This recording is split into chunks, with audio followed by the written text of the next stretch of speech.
There are plenty of times when you already have an object that has some kind of an appearance applied to it, and you have another object, and you want that other object to pick up the same appearances from another object.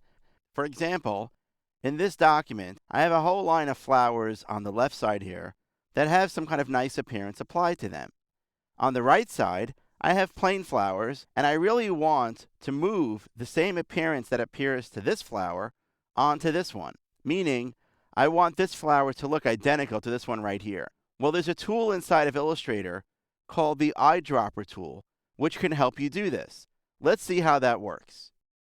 The first thing you need to do is to select the artwork that you want to have changed. So right now, this artwork looks plain. I wanted to change an appearance to make it look more like this one right here. So I'm going to select this piece of artwork right here.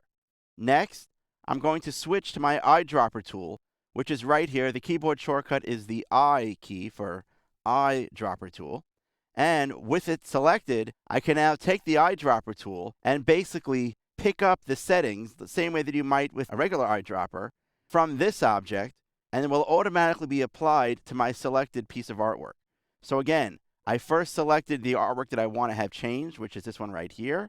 I then use the eyedropper tool to click on another object that I want to copy the settings from. So in this case, it's here. I'm going to click, and instantly now, this artwork looks just like this one. Now, it's not picking up the settings of the path.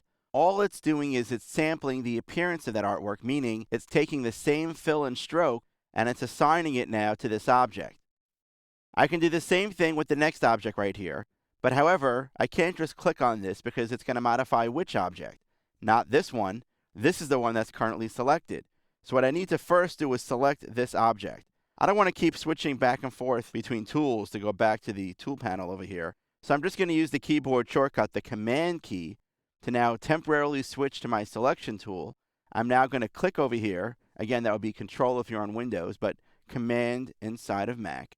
And I now have this one selected. I'll release the Command or Control key. Now I'm back to the eyedropper tool. I can now click on this object, and now this object that I had selected picks up the settings from this object here. But now, let's move to these two examples right down over here. These objects have complex appearances applied to them. You see, until now, we've been applying settings from one object to another, but the objects that we've been sampling from have basic appearances, a single fill and a single stroke. Well, watch what happens when I start dealing with objects that have complex appearances.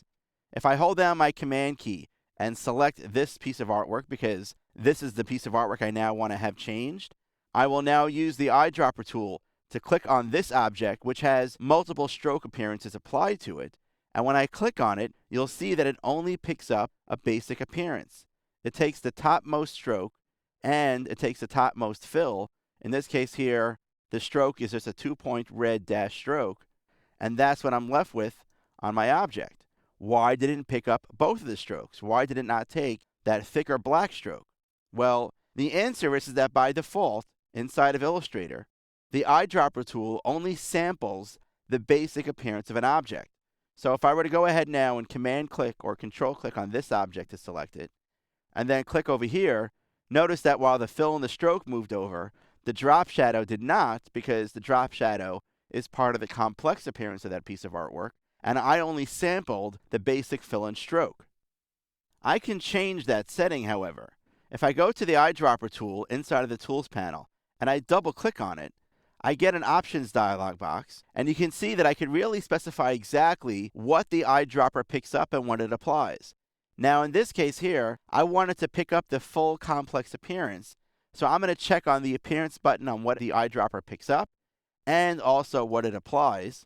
I'll click OK, and now let's see what happens. I'm going to press undo twice over here to go back to our original shape. This object is now selected. If I click here, you can see that now this object picks up the full complex appearance. Again, I'm going to Command click or Control click on this object to select it. I'll use the eyedropper tool to click on this object with the drop shadow. And notice now this object picks up not only the fill and the stroke, but the full complex appearance that also includes the drop shadow.